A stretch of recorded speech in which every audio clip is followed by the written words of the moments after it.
Olá, está começando mais um Entre Conversas. E hoje nós vamos falar sobre um assunto muito importante que ganha destaque no mês de outubro, o câncer de mama.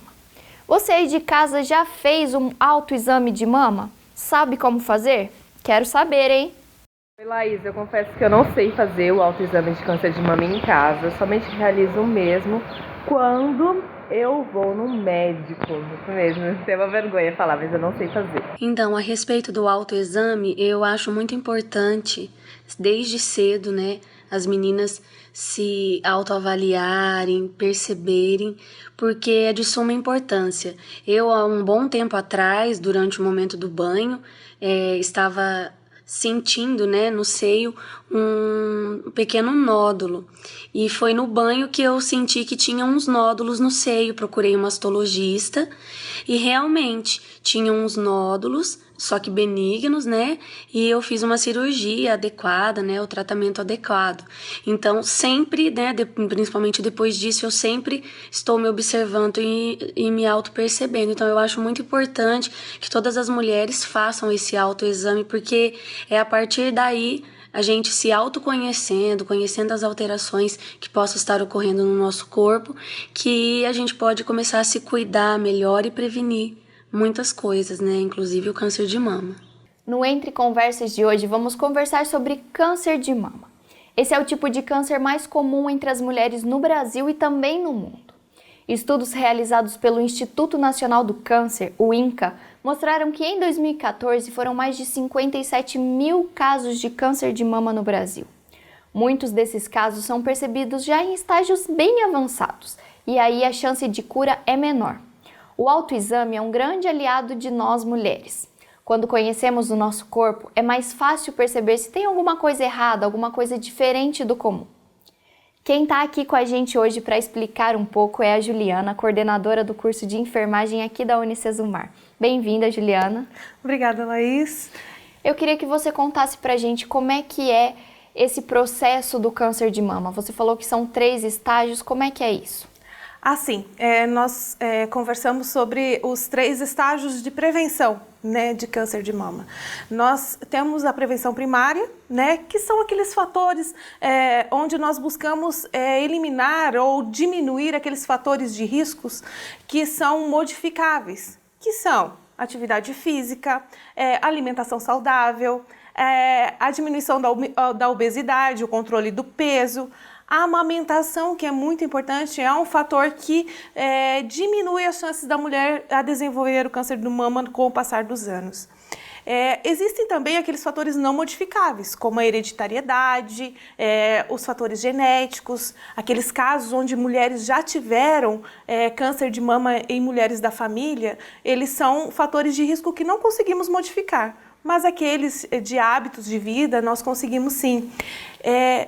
Então, só para desmistificar, é verdade que os fatores hereditários têm influência, sim, tanto fatores hereditários como esses não modificáveis que você está falando? Sim, Laís. Os fatores hereditários são aqueles onde já há um histórico de câncer de mama na família, principalmente quando essa pessoa, esse familiar, tinha menos de 50 anos quando desenvolveu. Esse fator aumenta muito, Os estudos mostram que aumenta muito as chances da mulher vir a ter o câncer de mama. Não quer dizer que ela vá ter, mas predispõe muito a mulher ao aparecimento a ter o câncer de mama. Então, se eu tenho alguém na minha família que já teve câncer de mama, principalmente se foi antes dos 50 anos, eu tenho que ficar atenta, tenho que fazer exames com mais frequência, tenho que procurar médicos antes desse período. Exatamente. Inclusive, ele é um dos indicativos da realização da mamografia desde 40 anos, do rastreamento, da realização do exame clínico de mamas, que ele vem a ser um fator de prevenção secundário, que é a detecção precoce. Isso é algo muito importante. Além de você fazer toda aquela prevenção primária, daquilo que você pode mudar como nos hábitos de vida, vida, você poder identificar esse surgimento desse tumor antes que ele avance e não tenha mais tratamento. Então, um dos fatores, né, é o exame clínico de mamas, que é realizado por profissionais da saúde, enfermeiros e médicos estão habilitados, e ele deve ser feito pelo menos uma vez ao ano. Lembrando que o autoexame de mamas, ele hoje em dia os estudos mostram que ele não é eficaz isoladamente, né? Ele é uma das medidas para a mulher conhecer o seu próprio corpo, né? De buscar alterações visíveis e a palpação e para, consequentemente, buscar, né, recursos de uma forma antecipada antes que avance muito o tumor. O exame clínico de mamas, ele é realizado um rastreamento, né, da mama, um exame físico da mama. O profissional realiza isso sempre que a mulher procura para fazer o exame preventivo, o Papa Nicolau, que deve ser realizado uma vez ao ano. O enfermeiro ou o médico que está realizando o Papa Nicolau, ele vai aproveitar esse momento para fazer o exame clínico das mamas. E depois existem os exames diagnósticos, né, que são a mamografia, que ela rastreia também o aparecimento do tumor, e outros como ressonância magnética, raio-x, o próprio ultrassom, né? E esses que você acabou de falar são quando você já percebeu o câncer, né, quando você já foi diagnosticado. Mas voltando um pouquinho, você falou do autoexame que ele isoladamente não funciona. Ele tem que ser acompanhado de todas as outras coisas, né? Atividade física, controle do peso, até a amamentação. Mas antigamente a gente tinha métodos, faça o autoexame assim. Não é mais assim, né? Não, então, o INCA, né, ele preconiza que a mulher, ele estimula esse autoconhecimento da mulher, antigamente chamado de autoexame de mamas. Uhum. Ele é um fator que ajuda a mulher a identificar aquilo que está errado, a conhecer, a perceber as alterações da mama, tanto visíveis, né, em frente ao espelho, quanto aquelas palpáveis. Porém, ele isoladamente ele não tem mais efeito, não exerce efeito preventivo nenhum em relação ao câncer da mama. Na verdade, nenhuma prevenção ela é 100% eficaz. É o conjunto das ações que vai determinar a identificação precoce desse câncer e até mesmo, né, postergar o aparecimento desse câncer, né, com os fatores de qualidade de vida que nós podemos realizar no nosso dia a dia. Então, assim, o recomendado é que seja feito esse exame a partir dos 40 anos, a mamografia em si. Mas todos esses outros hábitos, eles podem ser feitos por mulheres de qualquer idade, né? A gente tem que começar a se prevenir o mais cedo possível. Exatamente. Principalmente, um dos fatores é a menina com a menarca precoce, que a gente fala a primeira menstruação antes dos 12 anos, ela também é uma menina que precisa ter mais cuidado, precisa ter um olhar diferenciado para isso também. Então, desde a menarca, né, desde a primeira menstruação, desde que começou a formação da mama, é importante que ela conheça a sua própria mama, né? Então, não existe idade para isso, né, para que a mulher se conheça.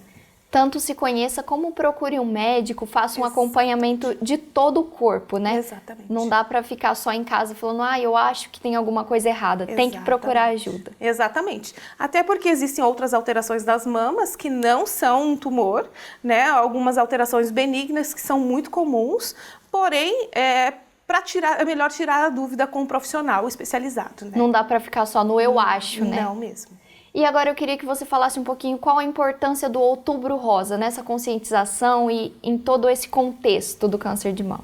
Exatamente, Laís. É uma campanha de conscientização que ela começou em 2008 e é separado esse mês justamente para isso, para fazer essa conscientização, para que as mulheres se atentem à prevenção do câncer de mama e elas busquem, né, o atendimento necessário, tirar suas dúvidas. Nesse Outubro Rosa, são realizadas ações no Brasil inteiro em busca, né, da captação de mulheres que não conhecem, porque Infelizmente, por mais que a mídia esteja mostrando diariamente, né, sobre a prevenção, sobre programas de televisão que mostram, a internet, que é um veículo de informação muito eficiente, ainda existem mulheres que não conhecem os fatores de prevenção, não conhecem o tratamento, não conhecem tudo aquilo que está envolvido no câncer de mama. Então, o Outubro Rosa vem aí para mobilizar, realmente fazer uma mobilização nacional para que a gente consiga,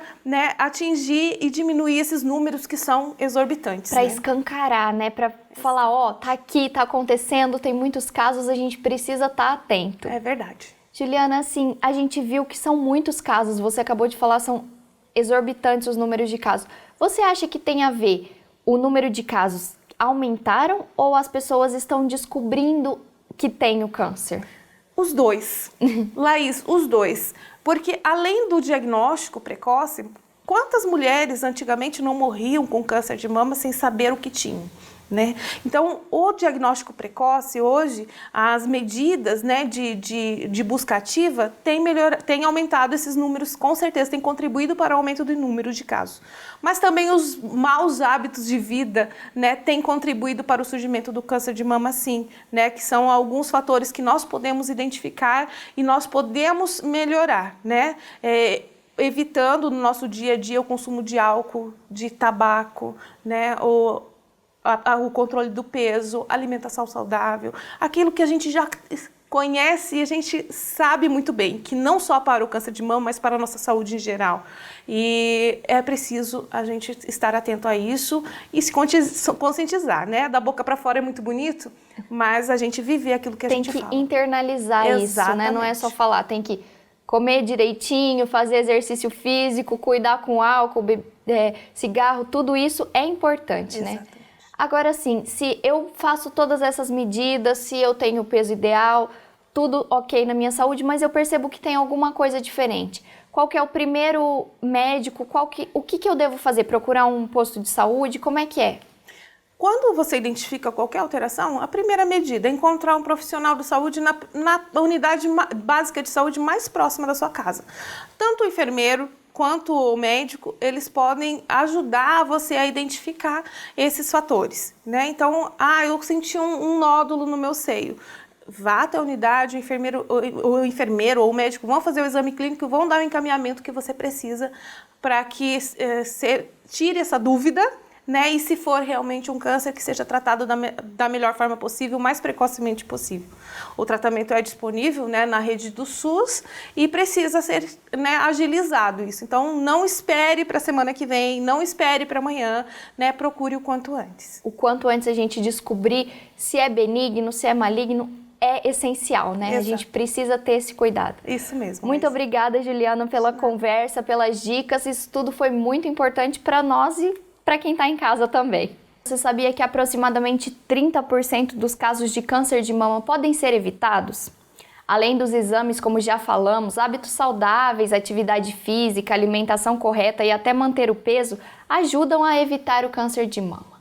Mas e depois que o diagnóstico é positivo? Quem descobre que tem câncer? Você já pensou como essa notícia pode mudar a vida de alguém?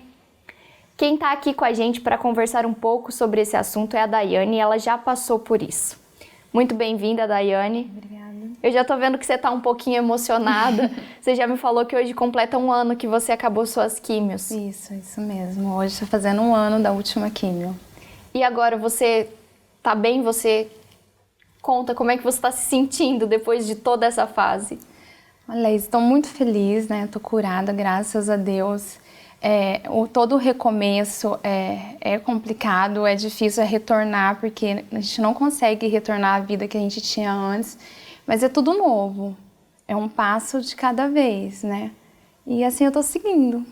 Você teve o seu diagnóstico quando, Daiane? Eu tive meu diagnóstico em janeiro, confirmado, de 2015. Eu me autotoquei, né? Fiz autoexame. Eu já conheço o meu corpo e eu senti algo estranho, e nisso eu fui no médico e eu fui encaminhada para um mastologista. E em janeiro foi confirmado realmente com a biópsia que era câncer de mama. E você sempre fazia o autoexame? Você tinha esse hábito já antes mesmo de descobrir? Sim, eu sempre me toquei, né? A mamografia eu não fazia porque é com 40 anos. Então, eu sempre me toquei e me descobri esse nódulo no meu seio. E você estava falando que é difícil, é um recomeço. Como é que foi a importância dos seus familiares, dos amigos? Esse apoio é essencial, né? Tudo.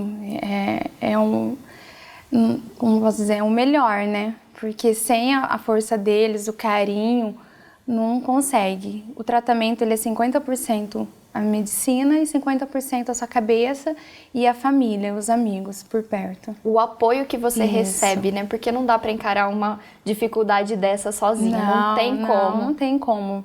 Você perde o cabelo, você fica inchada, você perde a sobrancelha, os cílios. Então, a sua autoestima acaba ficando baixa, né? Quando você recebeu o diagnóstico, qual foi o primeiro impacto? Você achou que você ia estar bem, assim como você está hoje? Não. Quando eu recebi o diagnóstico, meu esposo estava comigo. Quando o médico deu o resultado, eu só ouvi ele falar que realmente era câncer de mama e ali eu comecei a chorar e não ouvi mais nada. E quando eu saí do consultório, eu simplesmente falei para meu esposo, morri, não vi nossos filhos crescer, se formar, casar, não vou ser vó, não vou ver mais nada, né? Eu me imaginava fazendo tratamento careca e magra, né? Totalmente largada em cima de uma cama e foi totalmente diferente. Eu engordei 16 quilos, eu segui a rotina normalmente, só me afastei realmente do trabalho, mas eu saía, tentei atividade física e segui a vida. Porque não dá para parar, né? Não. É um diagnóstico, é um baque ruim na nossa vida, mas não tem como. Você tem os seus filhos, como você falou, tem que continuar caminhando. Sim. E Daiane, como é que você já falou que reagiu a isso, o primeiro baque foi difícil. Você já participava de algumas coisas, alguma campanha, alguma coisa antes de receber esse diagnóstico? O Outubro Rosa, por exemplo?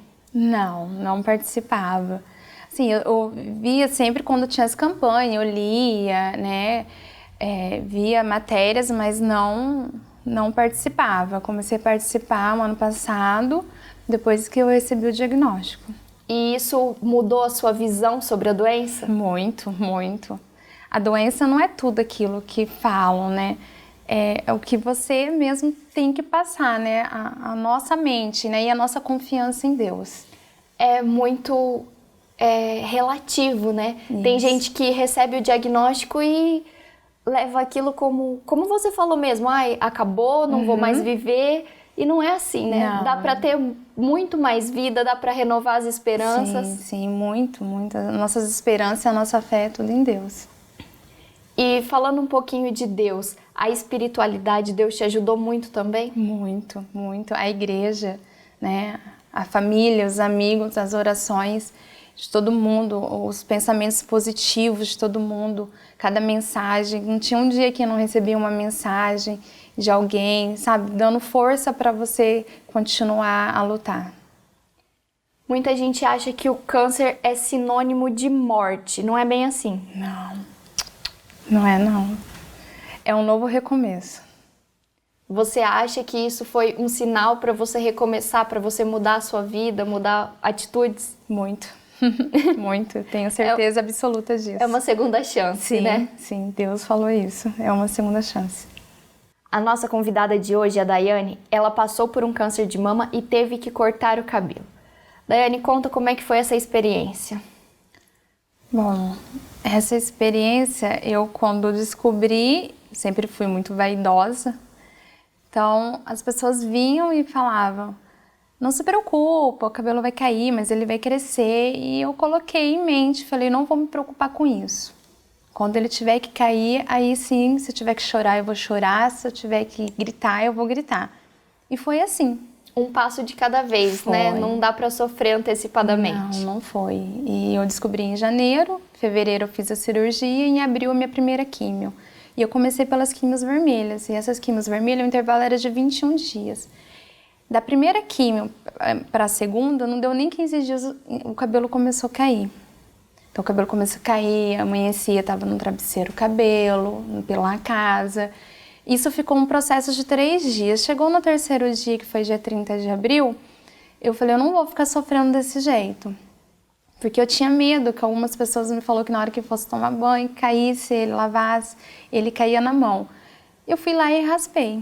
Chorei muito, né? Principalmente na hora que eu senti a maquininha entrando, assim, passando na cabeça. Chorei muito, mas foi tranquilo, sabe? Foi o choro daquela hora e passou. E minhas amigas fizeram uma homenagem para mim, que fizeram uma campanha, vamos dizer assim, no Face, logo após, porque eu não contei para todo mundo que eu tinha raspado a cabeça, e aí no outro dia, na hora que eu acordei, abri meu Face, tinha muita gente com lenço na cabeça, fazendo uma homenagem para mim, sabe?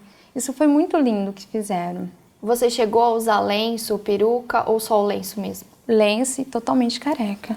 Eu tinha... Você assumiu essa posição. As crianças me viam e eu chegava nelas, falava assim, nossa, você tem mais cabelo que a tia. Eu brincava ainda, eu andava mesmo, totalmente careca. Eu só usei o lenço mesmo quando tava dias de frio, fresquinho, porque minha mãe também ficava preocupada. Pegar friagem, aquelas coisas de mãe. Mas em si, eu andava totalmente careca. Mas isso mexe com a autoestima, né? Você falou que chorou. O primeiro baque é difícil. Você tomou a decisão e você encarou isso muito bem, mas nem com todo mundo é assim. Sim, eu respeito aquelas que têm a dificuldade de não andar careca ou de colocar um lenço, totalmente respeitável. Eu consegui ter essa atitude, Sim. né? É importante, mesmo com a imagem não tão boa, se sentir uma vencedora, né, Daiane? Sim, muito. Não tem como desistir, deixar isso tomar conta da gente. Não podemos deixar a peteca cair, vamos dizer isso. Exatamente. Sorriso sempre no rosto, é o que todo mundo falava. Ai, você tá sempre sorridente. Sim, sempre sorridente. E você falou das crianças. Como é que era esse contato? A hora que você chegava, você falou que brincava com a careca e tal. Isso em algum momento te abalou? Não, com as crianças assim que eu via quando eu passeava, não. Mas assim, o começo ali em casa, dentro da minha casa com os meus filhos, foi o mais difícil. O meu caçula, ele chegou a falar para mim, porque era eu que levava e buscava no colégio. E quando eu raspei a cabeça, ele falou assim, mãe, eu não quero que você vá me buscar, porque eu tenho vergonha de você estar careca. E eu... Na hora, eu tive que ter alguma reação. Então, eu abracei ele e falei assim, filho, não é o cabelo que importa. E assim, a gente, sabe, a gente conseguiu ser forte. Ele chorou muito em todo o processo, o meu mais velho também, o meu esposo. E a gente conseguiu forte. Porque as crianças são muito transparentes, né? A gente sempre fala isso. E foi o que ele sentiu na hora, eu acho que é importante esse aprendizado. Isso. Por isso que o Outubro Rosa é tão importante, essas campanhas, essa conscientização, porque assim como seu filho na sua casa não sabia direito como lidar, falou que tinha vergonha, que talvez ele não estivesse nem entendendo todo o contexto, mas a conscientização é importante para isso, né? Verdade. E, Daiane, o que você acha que assim foi mais uma atitude essencial durante todo esse processo?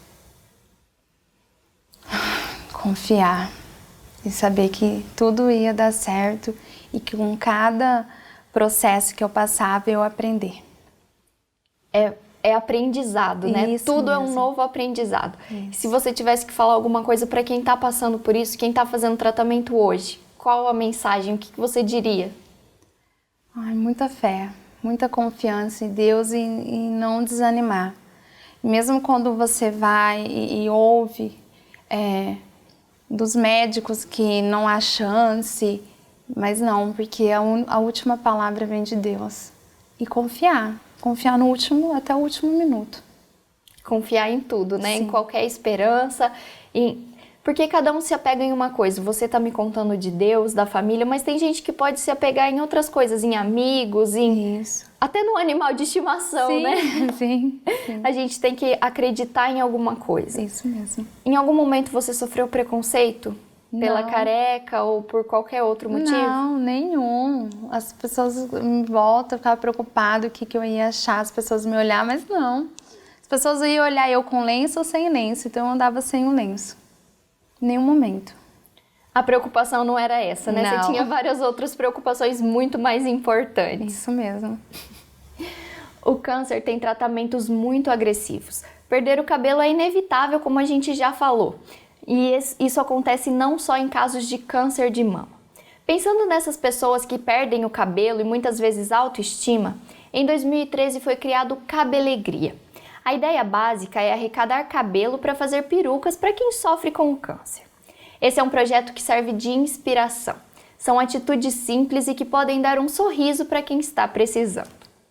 A ideia surgiu lá em São Paulo, mas aqui pertinho, em Nova Esperança, teve uma pessoa que resolveu ajudar também. Confere aí. Olá, eu sou a Cidinha Arneiro, fotógrafa de família, e eu vim falar um pouco sobre minha participação no Cabelegria. O Cabelegria, ele arrecada cabelos de pessoas para fazer perucas para pessoas com câncer, né, que fazem quimioterapia e, consequentemente, perdem os cabelos. Foi assim, eu vi uma foto de uma amiga minha no Face, que sempre esteve com o cabelo comprido, e ela estava com o cabelo curto e fez um post lá dizendo que ela havia cortado o cabelo, que seria enviado para o Cabelegria. Eu a chamei na minha casa, conversamos e ela me explicou como é que funcionava. E nós fizemos algumas fotos dela e foi aí que eu tive a ideia. Eu pensei assim, eu não tenho cabelo comprido para fazer doação, mas eu tenho uma ferramenta em mãos, né, que é uma máquina fotográfica que nós podemos lançar uma campanha. E junto com essa amiga, nós fizemos essa campanha. Eu tive a colaboração de uma cabeleireira que cortava os cabelos para quem não tivesse condições de cortar, e funcionava da seguinte forma: a pessoa cortava o cabelo no mínimo 10 centímetros e enviava os cabelos para o Cabelegria. Em troca disso, ela ganhava, eu doava uma sessão de fotos, e uma cabeleireira, no caso, foi minha parceira, e cortava os cabelos e mandava, no caso a pessoa mandava os cabelos para o Cabelegria. Deu super certo, deu em torno de 27 a 30 pessoas que entraram na campanha. Então, assim, uma coisa bem bacana, foi bem proveitoso. É muito bacana mesmo, Cidinha, ainda mais porque a gente sabe o quanto isso faz diferença na vida de quem recebe essa doação. Se você de casa não sabia como participar do Outubro Rosa, que tal cortar o seu cabelo? Ou mesmo aprender a confeccionar perucas? Esses gestos de carinho e solidariedade dão mais força para quem tem que vencer essa doença. E agora, falando de carinho e solidariedade, Daiane, você participa do projeto Meninas dos Olhos de Deus. Conta como é que é esse projeto que envolve o carinho e a solidariedade. Sim, o grupo foi criado em fevereiro de 2015 pela Maria, pela Carol, a Raquel e a Daiane. Eu conheci a Raquel dentro do consultório do nosso mastologista. E ela muito carinhosa como sempre. E ali ela me adicionou no grupo e nós trocamos experiência uma com as outras. Nesse grupo choramos juntos, sorrimos junto e trocamos experiências, porque tem meninas que 4, 5 anos já terminaram o tratamento.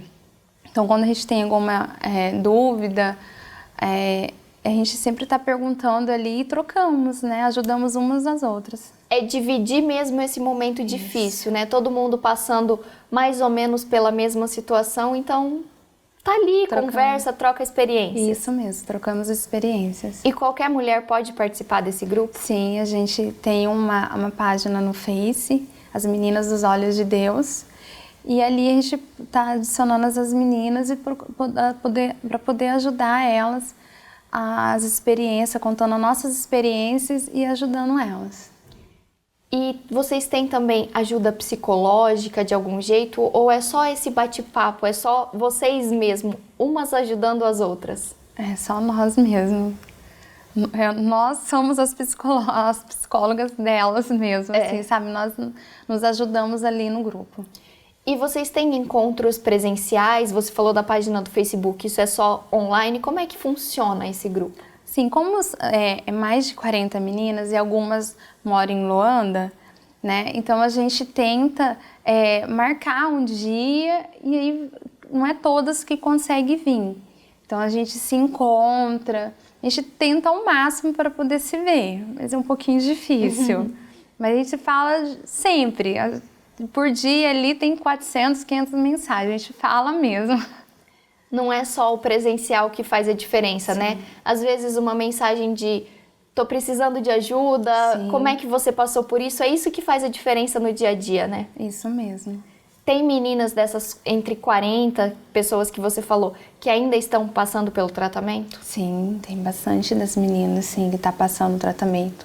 Algumas já terminaram as químios, outras estão entrando no processo para fazer as radioterapia, outras já finalizaram recentemente, há 1 ou 2 meses, outras estão ainda fazendo a químio, outras foram adicionadas e vai fazer a cirurgia. É tudo um encaminhamento. Então, se alguém descobriu agora o câncer, se está numa fase inicial, dá para participar também do grupo, tem experiências de todos os tipos. Sim, sim, pode participar. Seja bem-vinda, né? E então, para entrar em contato é pela página do Facebook. Isso mesmo. Meninas dos Olhos de Deus. Isso, Laís. Falar de câncer é essencial. Assim como nós estamos falando aqui, devemos falar também nas escolas, no médico, em casa. Qualquer sinal diferente deve ser um alerta para você. Nós falamos de prevenção, do caso com final feliz da Daiane e também daquele bom exemplo de doar cabelos. Mas não esquece, o Outubro Rosa é para mobilizar todo mundo, você também. É só aproveitar o Outubro Rosa, começar uma mudança de hábitos na sua rotina, praticar exercícios físicos, fazer os exames preventivos e olhar com mais carinho quem tem essa doença e precisa do nosso apoio. Daiane, muito obrigado pela presença, pelas suas experiências, foi muito bom conversar com você. Eu que agradeço, Laís. Muito obrigada a você aí de casa pela companhia e semana que vem tem mais Entre Conversas aqui na TV Unicesumar. Te espero!